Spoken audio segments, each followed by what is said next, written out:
Richard kan. Iya. Ini diganti Om Sandi. Wah, gimana kita lihat juga ya. Richard Ternyata itu- berhasil. Richard itu the best drummer, sempat jadi the best drummer di festival rock Zulbor. Iya. Sempat waktu sama Sahara.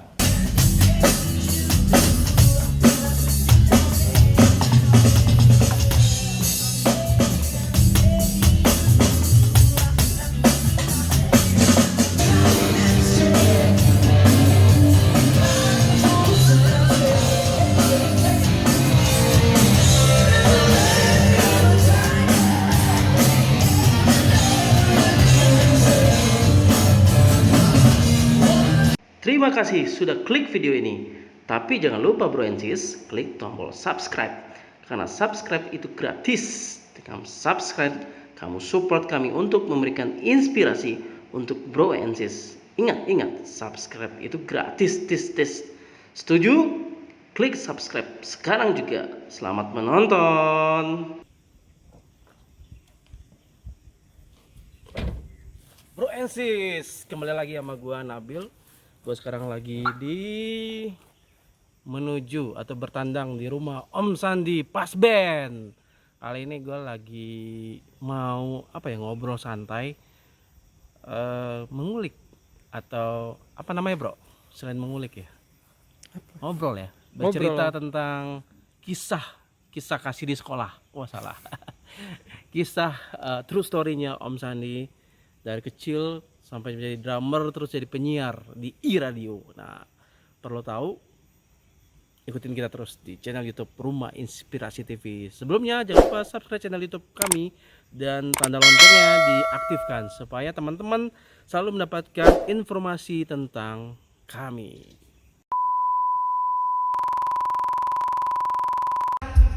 Yang terasing di lautan memaksa kita memendam kepedihan. Thank you.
Assalamualaikum warahmatullahi wabarakatuh. Kembali lagi di Rumah Inspirasi TV. Kali ini gua lagi sama drummer kondang lah ya bang ya. Kondang monyet. Enggak, kenapa kondang monyet? Karena memang banyak orang yang tahu gue berasal dari Condet, ada di bawah studio namanya kandang monyet. Oh iya. Berarti anak condet ya? Dibilang asli sih. Sebagian besar hidup gue di sana. Condet. Jadi besar di sana, kecil. gue lahir di Manggarai. Jadi kalau dibilang daerah Jakarta Selatan yang Brong, gue pernah tinggal di sana 7 tahun. Lahir sampai tahun 77 gue di sana, 77 gue pindah ke Condet, terus 2008 pindah ke Cibubur. Oh. Mencintai drum sejak usia. Sebenarnya terlambat. Enggak, gue nggak mau bilang terlambat. Jadi gue memulai suka sama drum itu di usia umur 15. Di usia 15 tahun suka dan SMP kemudian- ya? Yes. Kelas 3. SMP ya. SMP. SMP. Ya, SMP menjelang SMA lah. Iya. Kemudian akhirnya gue tahun 2007 umur 17 gue kursus. 17, 18 kursus Kursus lah di Farabi sama asistennya Gilang Ramadan dulu. Asisten, awalnya asisten. Awalnya asisten Gilang Ramadan. Sebenarnya statusnya sama Gilang tapi dia nggak pernah ngajar. Iya. Jarang banget ngajar, Jarang jadi ngajar. sama asistennya. Lo nonton tuh Ibra. video yang itu? Iya. Yang lagi di Semarang ya itu? Ya di Semarang yang bunga bangsa. Iya, lagi sama murid-murid Gilang Iya semuanya. Gilang dan Pada reunian. iya dan ternyata di antara mereka gue yang paling senior, murid paling senior tapi paling bengal. Itulah dunia drum. Sebenarnya hari ini gue tadi lihat Facebook. Itu gue foto sama Om Gilang pas acara di Tamrin apa Kuningan, drummer Oh no, Kuningan City. Kuningan City. Kuningan City. Pas hari ini Om. Oh iya ya. Iya, pas hari ini juga ketemu nongol lo. ya? Wah panjang Gua- perjalanannya. Gue Jadi lihat di Facebook. Wah, ini foto gue sama Gilang nih gitu. lo datang? Gue datang. Kan gua nge-MC 3 hari. Iya, itu. gue nonton. Gua 3 hari itu nge-MC. Jadi Sebenarnya gue liat lu tuh Om, pas gue masih kerja di asuransi, gue belum bisnis tuh ya. wah. Lo sholat Jumat pakai singlet gitu loh, baju Hah? singlet. Di? Gue bilang di Kuningan City tuh. Tamrin. Lo pernah Di Sarina. di Sarina, Iya. tapi lo sholatnya di itu di seberangnya Sarina. Ya yang di Jakarta Theater masjid ya. Ya masjid. Yes. Enggak di sebelah Tamrin City itu apa tuh? Seberangnya. Gedung apa? Gedung pemerintahan. Lupa lah gua di situ. Tapi lu pakai singlet merah, sholat Jumat lo Bang. Yes. Itulah gua. Iya, gue bilang, aduh, sholat Jumat pakai singlet. Karena gua kan nggak tahu kan, karena gua keluar selalu dari pagi keliling kemana-mana Iya. kan nggak selalu gua bawa baju kan. Iya. Tapi buat gue, ya bukan berarti gua nggak menghormati masjid atau apa ya, tapi mendingan gua baju gua itu, Iya. mendingan gua salat daripada enggak. Iya benar. Bener nggak? Bener, Yang penting bener. baju gua bersih, hati gua bersih, gua mau sholat udah. Iya. Tapi malah sering gua jadi perdebatan di sosial media kadang-kadang. Gua pakai baju, ya mau manggung lah misalnya, sholat lu. Ya, gua sholat ya udah tinggal sholat gitu loh. Jadi banyak, lu kenapa sih baju lu nggak bener gini? Iya sih, tapi mendingan sholat daripada lu baju lu rapi tapi nggak sholat Iya. gitu. Tapi lu drummer nyentrik lah Bang ya. Ya, gua nggak apa adanya sih, Iya, bukannya. gue kalau dulu main drum kayak gitu juga. Suka karena kan drum itu kan orang paling belakang. Ya Iya. kan, orang yang nggak pernah lihat orang gitu loh. Nah, mau nggak mau kita harus show off dong biar bisa dilihat orang gitu loh. Itu dia. Jadi di awal UCamp dulu, Heeh. kan itu era hair metal. Iya. Rambut gue panjang sepantat lah dulu. Semua Iya. gue, Ovi, Iram, Rudi semua panjang.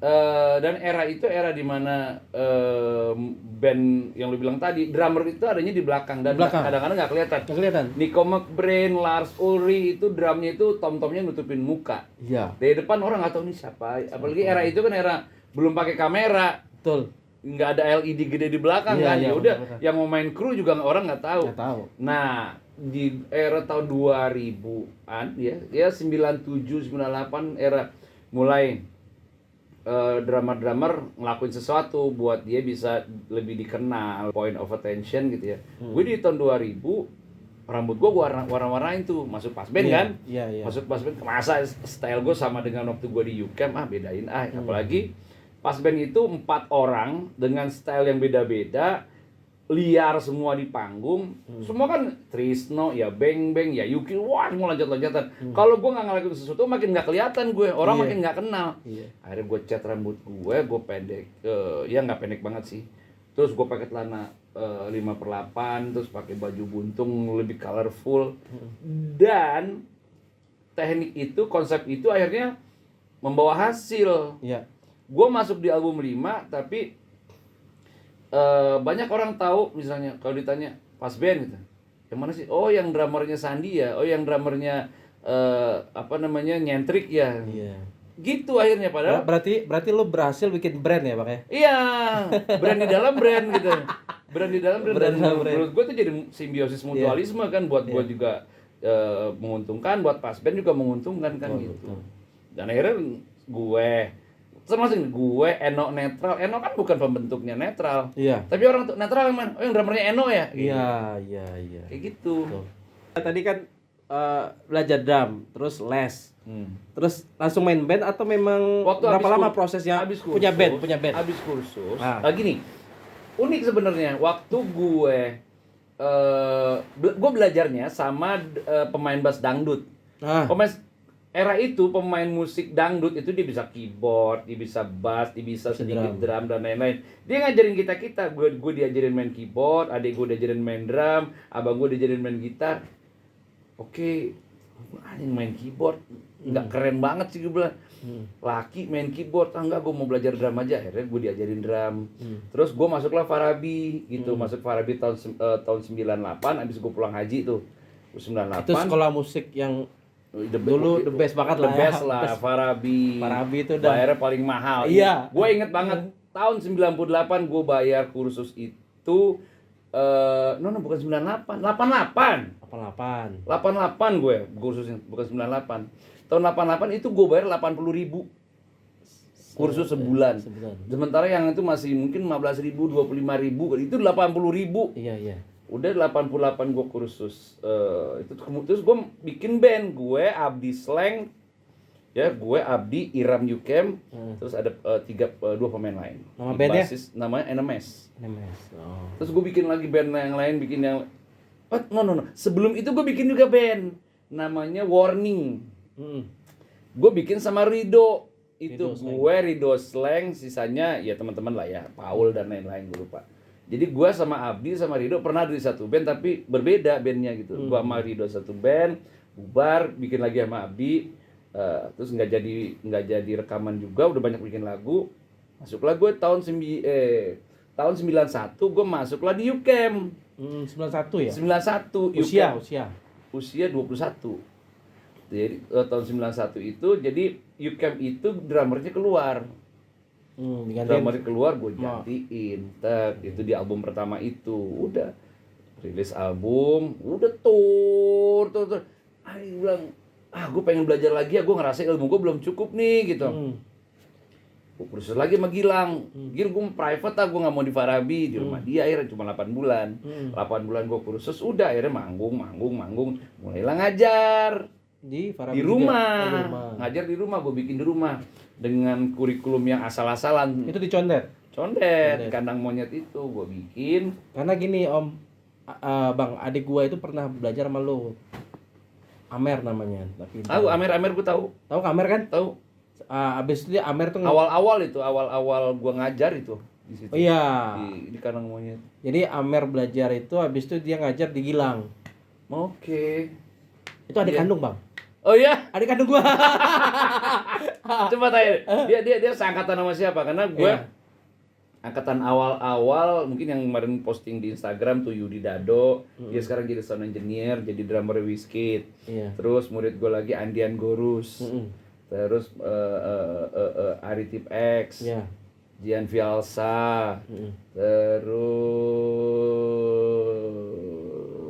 yang Vidin itu drummernya Raja sempet, terus sekarang jadi drummernya Andra and the Backbone.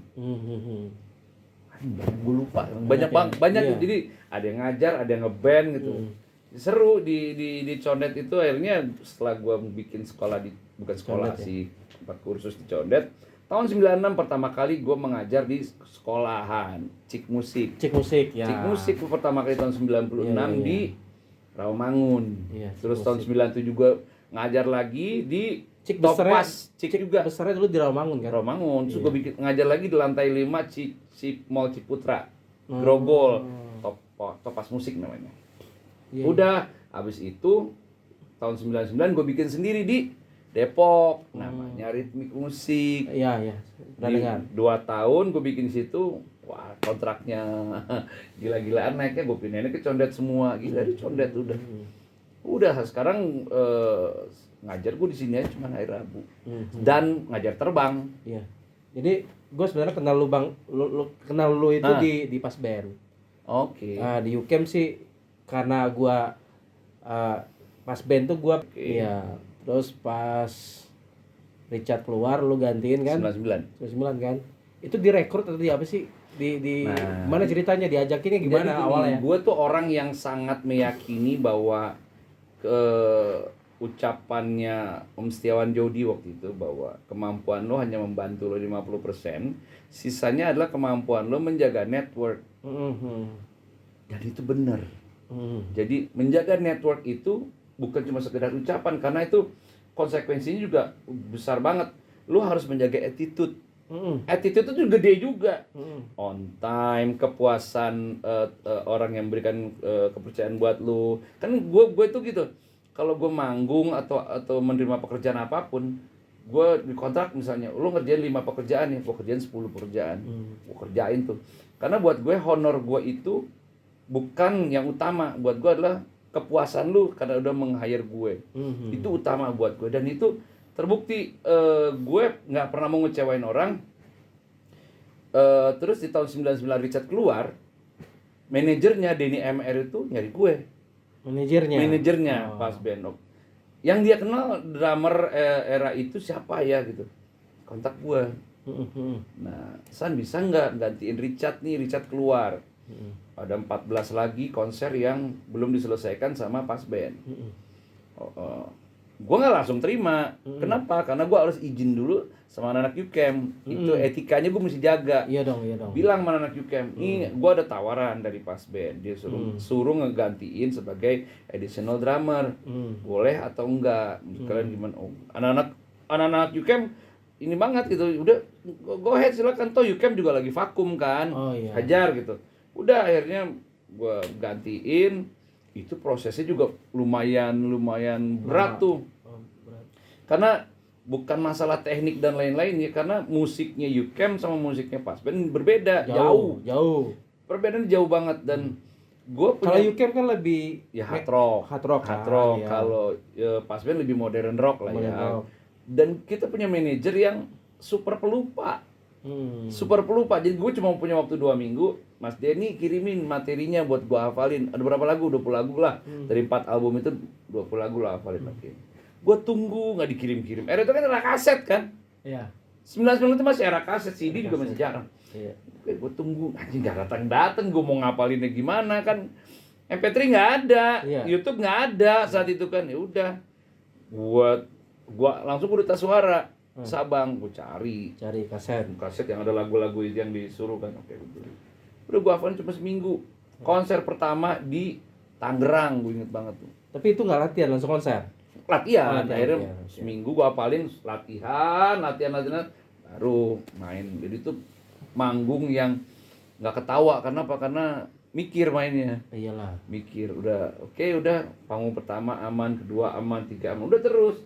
Tapi itu lu apalin deh bang? Iya dong. Nggak ditulis not? Enggak. Apalin ya. Apalin. Iya. Sini sekian bar, oke udah. Iya. Itu udah akhirnya tahun 2000. 20 lagu tuh apalin. 20 lagu itu. Lumayan. Lah. Kan lo tahu sendiri kan pas band kan Dogma satu lagu ada beberapa polaritem. Iya. Impresi. Ingat banget tuh gue yang karena Richard itu bang pas gue dengar si pas band di awal-awal itu yang iya tahu itu kan menurut gua itu wah gila nih drummernya oke banget kan. Iya. Diganti Om Sandi, wah gimana kita lihat juga ya. Richard ternyata itu lu berhasil. Richard itu the best drummer, sempat jadi the best drummer di festival Rock Zelebor. Iya. Sempat waktu sama Sahara. Iya, karena mainnya lumayan juga bang. Iya, mainnya. Dia tuh liar. Liar benar. Richard itu liar mainnya. Jadi ya seru.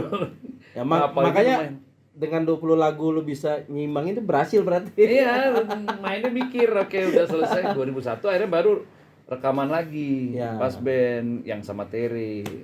Itu yang pertama kali yang lu rekaman ya? Ya, pertama kali sama pas band. Udah lanjut. Di Tere meledak lah ya. Nah, kalau ngomongin soal meledak, jadi gini, pas band itu adalah band dengan penonton mayoritas laki. Betul. Laki semua pada saat gue main di Tangerang. Ini penontonnya cuma yang cewek cuma panitia. Oke. Pas gua rilis album yang kelima, yang Kesepian Kita. Berarti yang kelima baru lu rekaman masuk. ya? Iya, rekaman. Jadi Pas band itu album 1 2 3 4 tidak pernah menjual album lebih dari 30.000 kopi. Heeh. Which is sudah untung sebenarnya di Aquarius, memang targetnya nggak lebih dari itu. Pada saat kita rilis album ketika yang kesepian kita, Pas Band berhasil menjual 180.000 kopi. Wih. Itu artinya dia 6 kali lipat. Berarti lu bawa hoki kali, Bang? Ya, 6 kali lipat dari penjualan album sebelumnya. Iya. Dan setelah itu konser penontonnya mulai didatengin cewek tuh. Iya. Apalagi lagu kesepian kita dimasukin ke film Ada Apa Dengan Cinta. Iya, ada sih. Dan di situ banyak orang yang penggemar-penggemar baru taunya itu adalah album pertamanya Pas. Iya, Padahal itu album kelima. betul. Tapi sempat main di film, lu manggung nggak nih? Main dia? dong. Iya, Pas Band kan. Main. Jadi Iya. itu juga gua kagak tahu. Jadi Pas Band waktu itu lagi in the middle of tour lah ya. Iya. Kita diajakin main nih di film. Gua nggak tahu itu film layar lebar. Iya. Sama sekali nggak Kira tahu. sinetron kali ya? Gue pikir mungkin itu. Ya udahlah, itu nggak diniatin dari kantor ke situ nggak. Iya. Jadi abis manggung dari kota mana, kita langsung ke IKJ. Iya. Bawa alat. Makanya mukanya masih muka capek kan itu. Iya, capek. Bawa alat, udah kita syuting. Rudi Sujarwo. Oke. Ih, ada apa Titi Kamal, ada Dian Sastro. Masih gue nggak ngeh ini buat layar lebar gitu. Udah beres syuting sehari, udah tur lagi. Diundang buat preview filmnya. Pakai preview segala. Iya. Udah diundang. Anjing layar besar ternyata. Iya. Air meledak. Meledak. Ya udah makin kenceng lah penjualannya gitu. Dan habis itu kita bikin lagi sama Reza Artemevia lagu Reza. Getir, Ku Merindu sama BCL gitu terus. Kemarin yang nyanyi siapa itu? Vianney itu ada salah satu penyanyi garapannya Denny MR lagi, dia tuh nyanyi baru. Seru sih. Jadi Pas Band itu selalu apa ya? Kita bikin sesuatu tanpa pernah kita pikirin sebenarnya. Nggak pengen. Jadi jangan pernah berpikir lo Pas Band akan bikin hits, akan bikin sesuatu untuk mendapatkan hasil ini enggak. Kita bikin apa yang kita rasain, ngalir aja udah. Iya. Ngalir aja. Jadi kita, kecuali yang sama Reza ya, semua artis yang penyanyi yang pernah kolaborasi sama Pas Band adalah bukan artis-artis top. Iya. Tere belum siapa-siapa. Waktu itu sebenarnya yang rekaman itu Fonny Cornelia, Bening. Bening. Tapi ternyata setelah kita mixing, kita mastering, kita mau rilis, ternyata Fonny masih terikat kontrak sama label dan kita nggak boleh. Akhirnya cari siapa nih yang bisa yang cepet aja lah.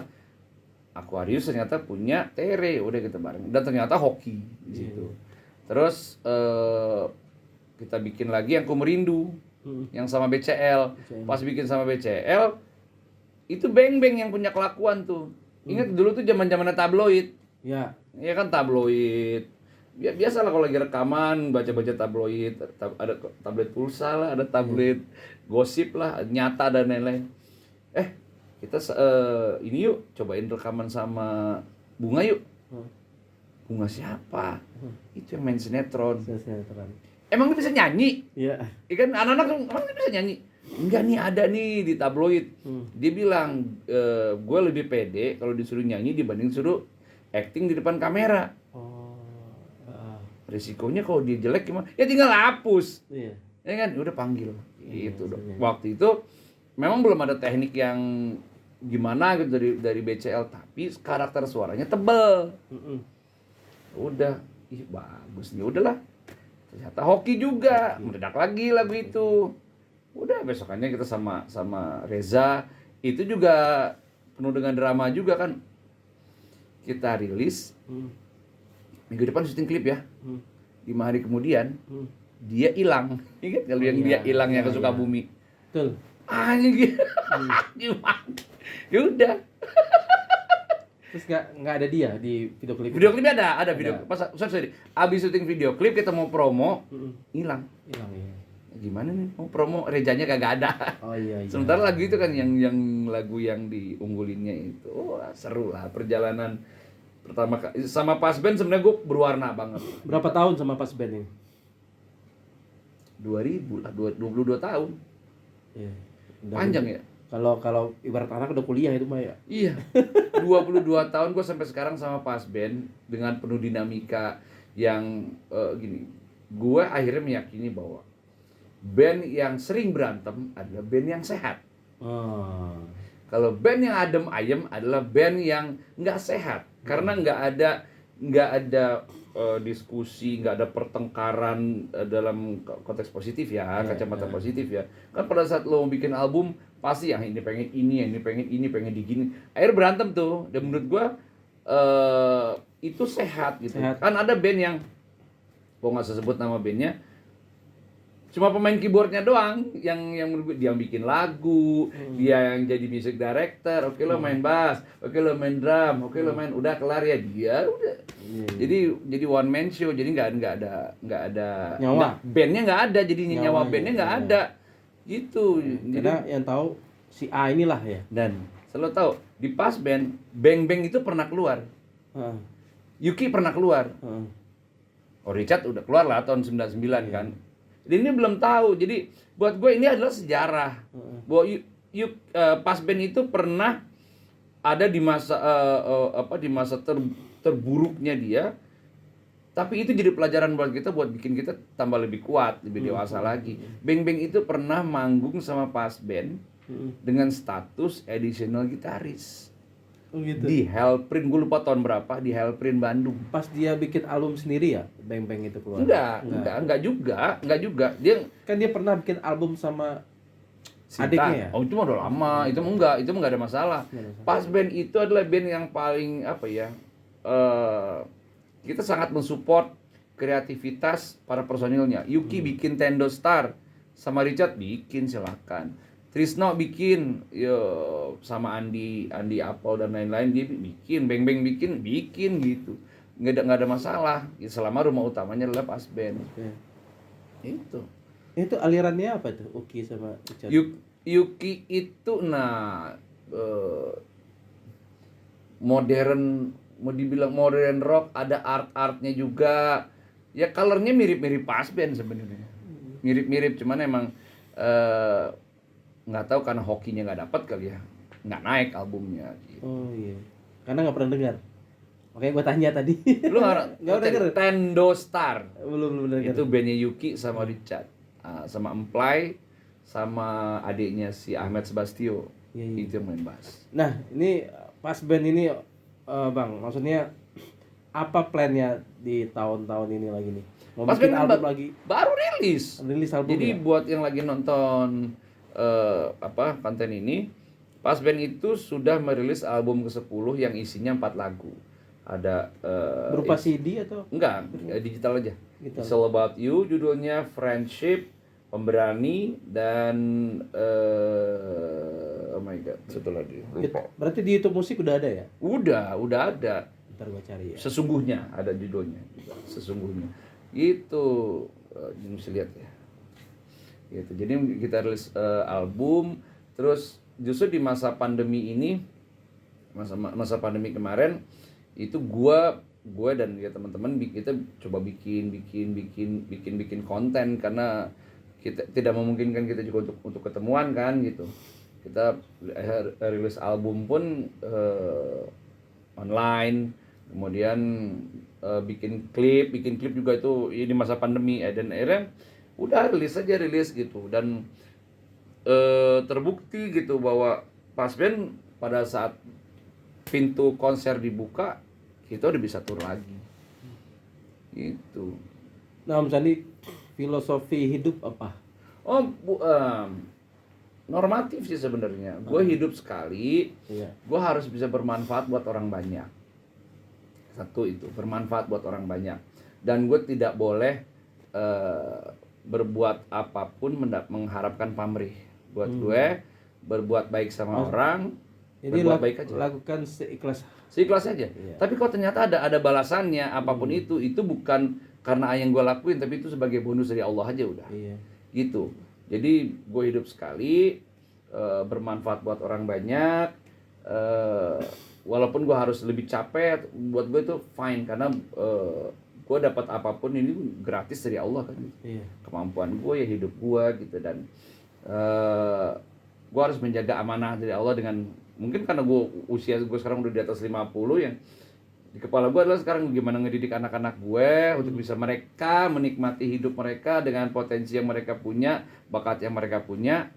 Ya gue harus support itu, gue harus menjalankan itu sesuai dengan jalan yang Allah izinkan gitu.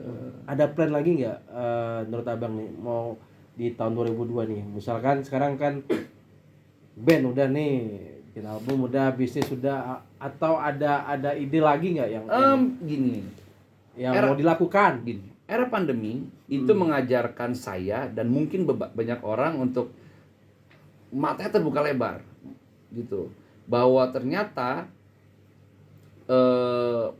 era konvensional itu sudah berakhir sebenarnya. Oke. Era sekarang semuanya adalah serba hybrid.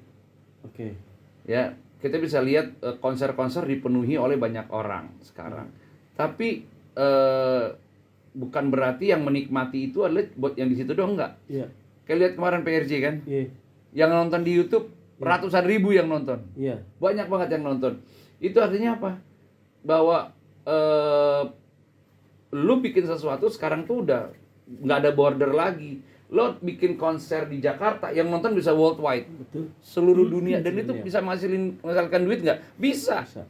Itu artinya selama kita mau, selama kita kreatif, kita bisa mendapatkan pekerjaan, income dari banyak hal yang itu kita dapat karena imbas pandemi kemarin. Contoh deh, kemarin gue pada saat pandemi totally nggak ada manggung, cuma 3 manggung lah, dan semua TV. Pada saat pandemi itu akhirnya gue ngajar online, bikin konten-konten online, semua bikin konten, semua bikin, dan akhirnya ternyata bisa jadi duit ya. Gue mendapatkan endorse dari New X ini era pandemi, gue mendapatkan endorse dari Dixon semua pandemi. Semua ini ternyata yang harus dijaga adalah eksistensi, bukan kehadiran lo gitu. Jadi kemampuan lo harus tetap dijaga. Gimana caranya? Network lo harus dibangun, image lo harus dibangun. Apalagi gue di dunia hiburan itu supaya nama gue, nama band gue, awareness-nya tetap tinggi. Iya.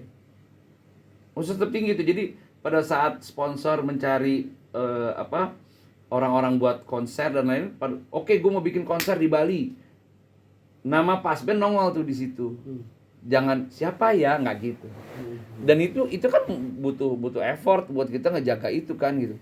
Jadi buat orang era-era di mana lo nunggu bola di rumah itu udah lewat. Lo harus nyebar nama lo di mana-mana, lo harus jaga eksistensi lo, awareness lo mesti tetap dinaikin. Dan caranya kan sekarang lebih murah. Lu promo nggak harus TV lagi. TV sekarang udah solasier lah ya. Iya. Yang harus lu bangun adalah sosial media lu. Instagram. YouTube lu, Instagram lu, Facebook lu, TikTok, Reel, semua lu mesti bangun. Gitu. Dan karena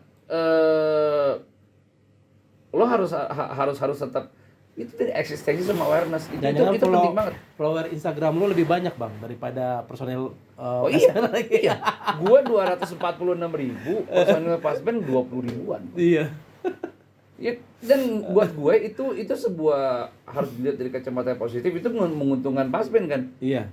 Gua kalau misalnya oke nih pas Ya band, makanya yang benar lu bilang bikin brand dalam brand. ini bikin brand dalam brand, dan gua kan nggak cuma di pas band kan, ya gua nge-MC juga, ya gua siaran radio juga. Nah, siaran radio sejak kapan itu? 2003. Radio kan? Gua 2003. 19 tahun udah. 19 tahun. Itu gimana awal mula jadi penyiar radio itu? Nah, awal gua mula diuntungkan juga. drummer jadi penyiar radio gimana itu? Gua nggak bisa ngomong sebenarnya tadi. Awalnya gimana Jadi itu? 2003 itu gue dikontak sama salah satu produsernya iRadio. Gue udah 3 tahun jadi drummer pas band. San, gue diajak ngomong di McD Sarinah. Ya itu San. McD Legend itu. Lo bisa nggak siaran? Nggak bisa, gue bukan penyiar. Iya. Alah gampang, cuma 1 jam seminggu. Satu Acara jam apa seminggu. nih? Chat chart rock, kan lu drummer pas band. Oke, iya. Oke. Udah apa namanya? Oke, gue terima. Habis itu malamnya gue nggak bisa tidur. Anjing, kenapa gue terima kerjaan itu? Gue itu orang yang kagak bisa ngomong depan umum. Gue kalau udah ngomong depan umum tuh gitu, nggak bisa gue. Akhirnya udahlah. Tapi gue yakin bahwa ternyata pilihan gue itu tepat banget. Iya. Gue hari pertama siaran, gue mau ngomong ini. Oke, taruh headphone, naikin fadernya. Nggak ngomong apa-apa lu gue. Diam bae. Nggak bisa ngomong gue bilang. Gue nggak ngomong, anjing gue nggak. Dan itu satu studio ketawa, pendengar ketawa aja. Ngetawain kan, tapi mereka tahu gue Sandi Pas Band, jadi Iya. mereka tuh ngetawainnya, tapi ya gitulah. Dan akhirnya gue belajar. Gue cuman butuh waktu selama 7 bulan, gue bisa menjadi penyiar prime time. Iya. Bayang nggak lu? Iya. Slot prime time radio itu jam 6 sampai jam 10 pagi. Tiap hari itu ya? Hah? Tiap Tiap hari? hari, jam Iya. 4 sampai jam 8 malam. Itu adalah slot prime time radio. Dan semua penyiar pengen siaran prime time karena gajinya gede, karena jam siarannya juga banyak. Gitu, dan gue bersaing dengan 3 penyiar senior yang lain buat berebut itu. Dan ternyata Siapa aja? Gue Jody, penyiar senior lah. Terus gue lupa 2 lagi siapa. Jody itu kan? Bukan Jody Edwin. Bukan Ada Edwin. penyiar senior juga. Dan ternyata pendengar pilihnya gua. Udah Sandi aja. Udah, akhirnya kepilih lah gua. Siaran 11 tahun di sore-sore, 3 tahun di pagi-pagi. Terus udah gua sekarang siarannya di chart radio hari Sabtu jam 2 siang udah. Nggak prime time lagi. Enggak prime time lagi karena Tapi gue sering dengar waktu kalau gue pergi kerja ya, dengar di mobil. Lu siaran pagi-pagi itu. Oh, mungkin karena gue lagi gantiin, kadang-kadang suka gantiin. Ya, seru lah. Dan dari iRadio gue bawain acara di Global TV, acara konser musik juga, gue lupa 13 episode kalau nggak salah. Terus gue bawain acara Smackdown La TV, main panjang tuh. Dan terus gue bawain acara radio show di TV One, dan itu yang paling fenomenal. Terus terakhir cerita kota di TV One juga. Panjang lah. Ternyata gue tua, udah lama banget. Jadi drummer plus ini penyiar ya. Iya, dan itu Nama lagi nggak profesi lain? ya sekarang gue bikin jadi konten kreator di YouTube, seru-seruan, dan gue banyak banget mendapatkan hasil dari situ. Betul. Dari situ, semua gue dari situ. Jadi buat teman-teman yang ngerasa bahwa social media itu bukan dunia gue, salah besar. Dunia sekarang itu adalah apapun profesi lo, otomotif, fashion, kuliner, musik, semuanya all about social media. Itu adalah jendela etalase kita buat bisa menjual barang yang kita punya, barang jasa di situ semua. Gue sekarang alhamdulillah kalau mau liburan tinggal bilang gratis, mau tinggal gratis gitu. Endorse semua. You name it deh. Ini baju yang gue pakai semua endorse. Barang yang ada di studio ini semua hampir semua endorse. Simbal, drum, ini drum elektrik, semua endorse, gue nggak ada yang beli. Lo kemarin liburan naik motor itu gimana bang? Touring naik touring motor. gue Ke Bali. Bukan ke Bali aja, gue ke Mandalika. Nah, gue juga jadi brand ambassador Kementerian Koperasi dan UKM. Gitu. Jadi gue pada saat MotoGP kemarin dari Jakarta, Semarang, Probolinggo, Bali, Lombok naik motor. Itu real motor ya? Motor. Wih. Semua naik motor. Masih kuat bang? Masih. Dan nanti tanggal 18 Agustus sama Kementerian Koperasi, Kementerian Pariwisata, dan Kementerian Luar Negeri, gue bakal touring lagi dari Kuala Lumpur sampai Laos. 14 hari. Itu acara apa itu?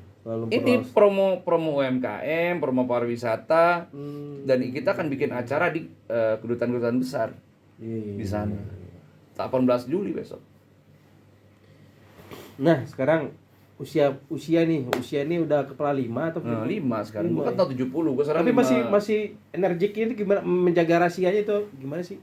Nikmatin hidup. Gue nikmatin hidup. Jadi gue ngerasa bahwa semua yang gue lakuin sekarang itu adalah buat diri sendiri dan buat orang lain. Gue Orang lainnya orang banyak. orang banyak, bukan keluarga gue doang, orang banyak.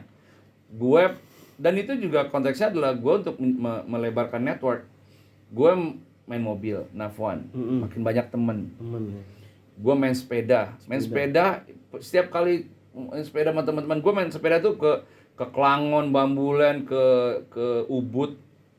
Main sepeda pulang tuh dapetnya job tour. Karena yang main sama gue tuh banyak IO, ada sponsor-sponsor rokok. Terus gue main motor. Iya betul. Nambah lebar lagi. Iya. Karena beda lagi kan, teman-temannya beda lagi. Iya. Jadi dan semua gue jalanin karena gue senang. Kenapa lu nggak main golf sih? Main golf kan juga bisa ngelebarin network lo. Gue nggak suka main golf. Iya. Karena ya memang makin banyak temen, tapi kelas gue nggak di situ. Passion kita nggak di sana. Nggak di situ. Dan gangguannya banyak banget. Iya. Nggak deh buat gue nggak. Gangguannya apa, Bang? Oke. Gangguannya apa? Kedi lah. Kedi. Waduh. Karena masa kenakalan gue udah lewat lah. Jadi Tapi kayaknya lu ibadah jaga banget ya, Bang. alhamdulillah. Ya mau apa lagi sih? Iya. Apalagi. Betul. Kalau nyuruh anak lu sholat, lu nggak sholat, ya jangan berharap anak lu patuh. Tapi agak ini nih pertanyaannya, kalau lihat Bang Uki sekarang kan udah deket banget. Hijrah. Tuh. Ya. Ya. Sama kenapa? kayak drummernya Noah. Ya, dia seband dia. Yuki, Reza Noah, Iya, Reza Noah. seband. Bikin band juga. Dia bikin band. Kalau mereka tur hijrah tuh ngeband bareng-bareng. Gitarisnya Sakti. Enggak, gitarisnya Emplay Utopia. Oh, Mereka main. Ya, iya, kehidupan setiap orang kan beda-beda ya. Pilihan setiap orang, pilihan kehidupan tuh kan beda-beda. Ada orang yang bilang, "Bosan lu kapan dong hijrah kayak Yuki?" What?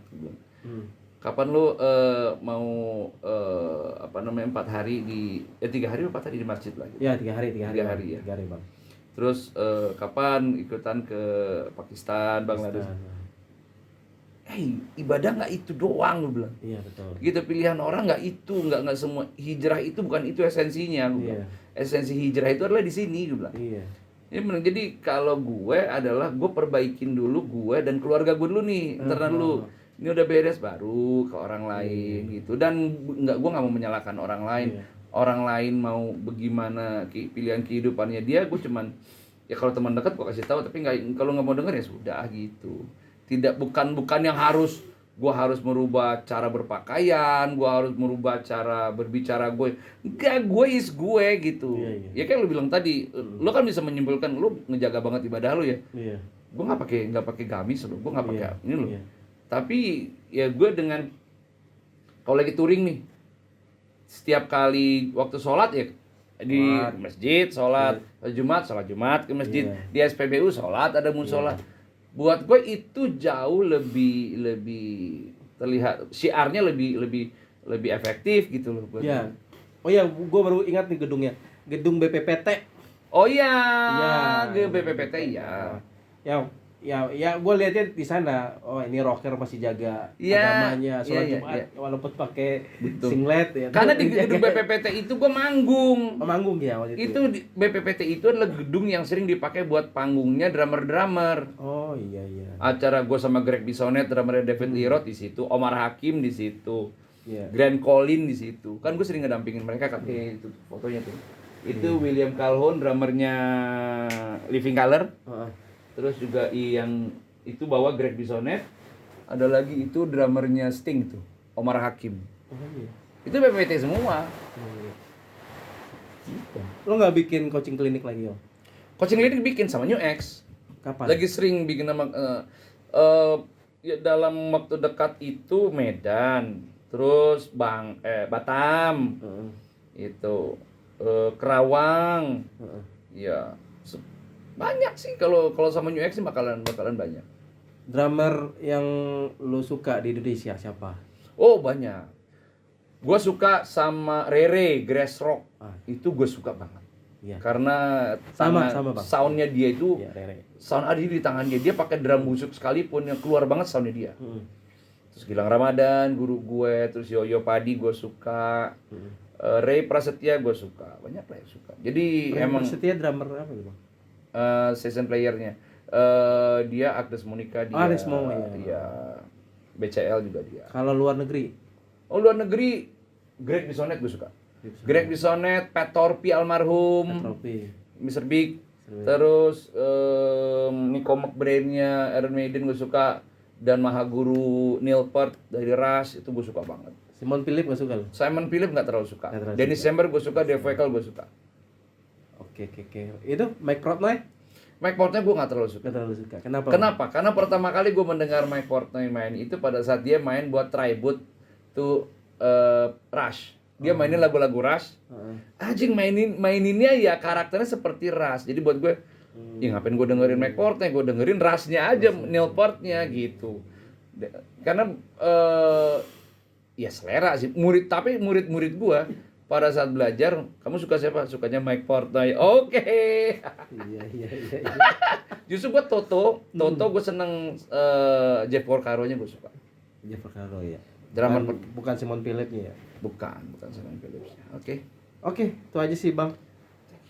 Jangan lupa tonton terus channel ini. Channel apa namanya? Rumah Inspirasi TV. Rumah Inspirasi TV. Jangan lupa like, share, and subscribe. Jadi YouTube ini sebenarnya buat menginspirasi teman-teman supaya ya itu yang tadi membuka mindset yang Iya. Abang bilang tadi. Mencari teman sebanyak-banyaknya karena pintu rezeki kita nggak pernah tahu dari mana. Bahkan dari orang-orang yang kita anggap musuh. Nah, gitu. Itu beneran, gue kejadian. Jadi gue nggak pernah mau memperpanjang permusuhan. Gue akan merangkul orang-orang yang pernah memusuhi gue, karena gue nggak tahu apakah Allah akan kasih gue rezeki dari orang itu. Bisa jadi.